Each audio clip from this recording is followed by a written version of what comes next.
నమస్తే. ఈరోజు మనం ఒక అద్భుతమైన విశ్లేషణలోకి వెళ్లబోతున్నాం. 1894లో స్వామి శ్రీ యుక్తేశ్వర్ గిరి రచించిన ది హోలీ సైన్స్ అనే ఒక గొప్ప గ్రంథాన్ని మనమిక్కడ అన్వేషించబోతున్నాం. ఈ ప్రయాణమంతా మనకు ఒక ప్రశాంతమైన ఆధ్యాత్మిక గురువు యానిమేషన్ రూపంలో తోడుగా ఉండి మతాల మధ్య ఉన్న శాస్త్రీయమైన ఏకత్వాన్ని వివరిస్తారు. సరే, ఇక ఆలస్యం చేయకుండా మొదలుపెడదాం. ముందుగా మనందరికీ ఆసక్తి కలిగించే ఒక ప్రశ్నను చూద్దాం. ప్రపంచంలోని ప్రధాన మతాలన్నీ వాస్తవానికి రహస్యంగా ఒకే కథను చెబుతున్నాయా? పైకి చూస్తే అవి వేర్వేరు పద్ధతుల్లో వేర్వేరు పదాల ముసుగులు వేసుకున్నట్లు కనిపిస్తాయి. కాని ఆశ్చర్యకరంగా ప్రపంచంలోని అతిపెద్ద విశ్వాసాల అంతిమ లక్ష్యాలు ఒకటే అయి ఉండొచ్చు. ఈ ఆలోచనే చాలా ఉత్కంఠభరితంగా ఉంది కదూ. సరే, దీని గురించి లోతుగా తెలుసుకుందాం. ఈ అద్భుతమైన గ్రంథరచయిత స్వామి శ్రీ యుక్తేశ్వర్ గారు తూర్పు పశ్చిమ దేశాల మధ్య ఉన్న ఆధ్యాత్మిక అంతరాన్ని తొలగించాలనే గొప్ప లక్ష్యంతో మహా అవతార్ బాబాజీ ఆయనకు 1894లో ఒక బాధ్యతను అప్పగించారు. క్రైస్తవ మతం మరియు సనాతన ధర్మం యొక్క గ్రంథాలను ఎలాంటి పక్షపాతం లేకుండా విశ్లేషించి వాటి మధ్య ఉన్న ఆశ్చర్యకరమైన ఏకత్వాన్ని నిరూపించడమే ఆయన ప్రధాన ఉద్దేశ్యం. ఈ విశ్లేషణలో మనం కవర్ చేయబోయే అంశాలు 5 ఉన్నాయి. 1. విభజన అనే భ్రమ. 2. కాస్మిక్ యుగ చక్రం. 3.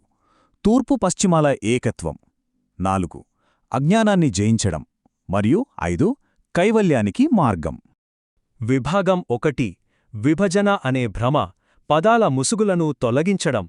మనుషుల అజ్ఞానం వల్ల, అలాగే మతపరమైన పట్టింపుల వల్ల వేరువేరు విశ్వాసాల మధ్య ఒక అగాధం ఎలా పెరుగుతోందో, అనవసరమైన శత్రుత్వం ఎలా వస్తోందో శ్రీ యుక్తేశ్వర్ ఈ కోట్లో చాలా స్పష్టంగా చెప్పారు.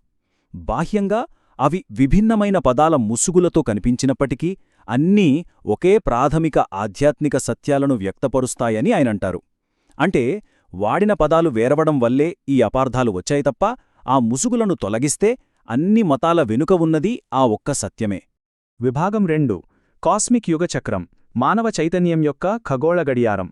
ఇప్పుడు మనం భూమిపై ఉన్న గ్రంథాలను దాటి బ్రహ్మాండమైన ఖగోళ స్థాయికి వెళ్దాం. ఈ పెద్ద అంకెను గమనించారా? 24,000 సంవత్సరాలు.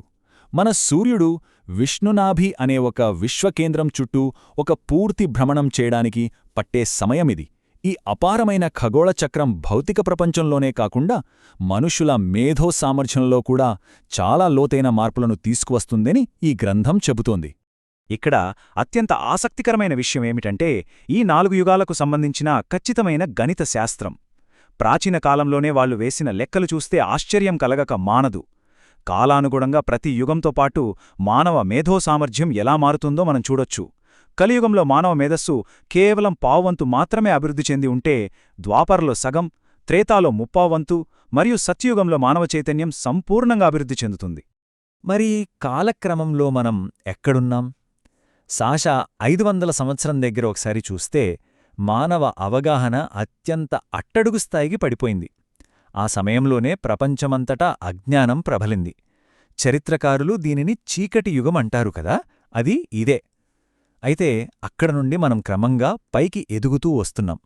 ఇక్కడే మనందరికీ ఎంతో ఆశాజనకమైన, ఉత్తేజకరమైన ఒక వాస్తవం ఉంది. మానవాళి ఇప్పుడు చీకటితో కూడిన అజ్ఞానపు కలియుగంలో లేదు.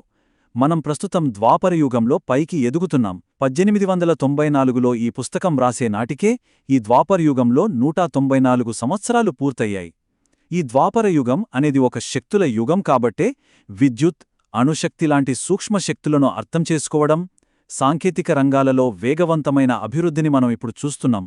విభాగం 3. తూర్పు పశ్చిమాల ఏకత్వం, ప్రాచీన గ్రంథాలలో సమాంతరాలు. విశాలమైన ఆ ఖగోళ గడియారం నుండి మనం తిరిగి ప్రాచీన గ్రంథాల వైపు దృష్టి సారిద్దాం.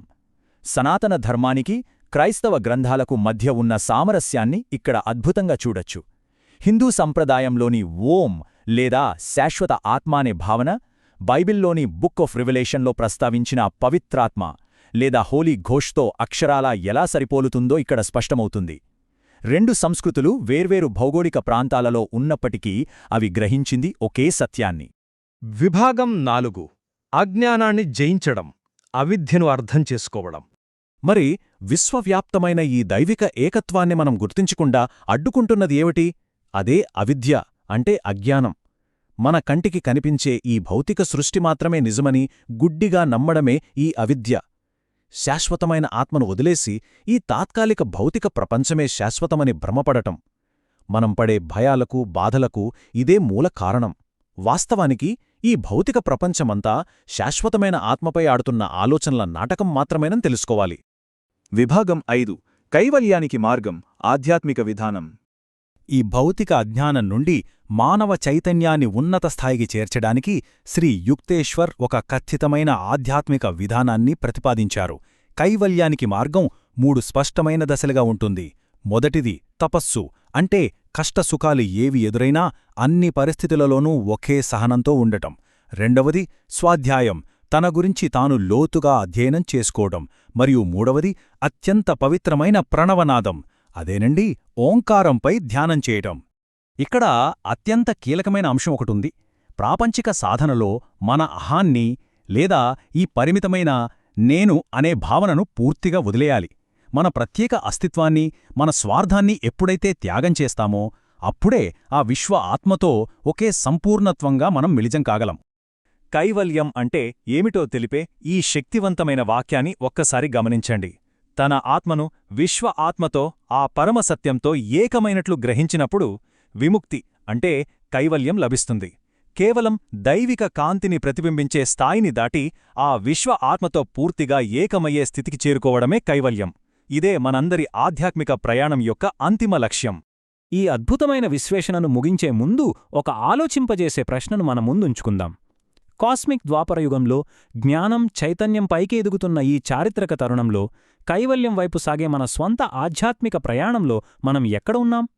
ఈ సువిశాలమైన, ఏకత్వంతో కూడిన విశ్వంలో మన స్థానాన్ని అన్వేషించడానికి ఈ ప్రశ్న ఖచ్చితంగా ఒక ప్రేరణగా మారుతుంది. మళ్ళీ మరొక ఆసక్తికరమైన విశ్లేషణతో కలుద్దాం.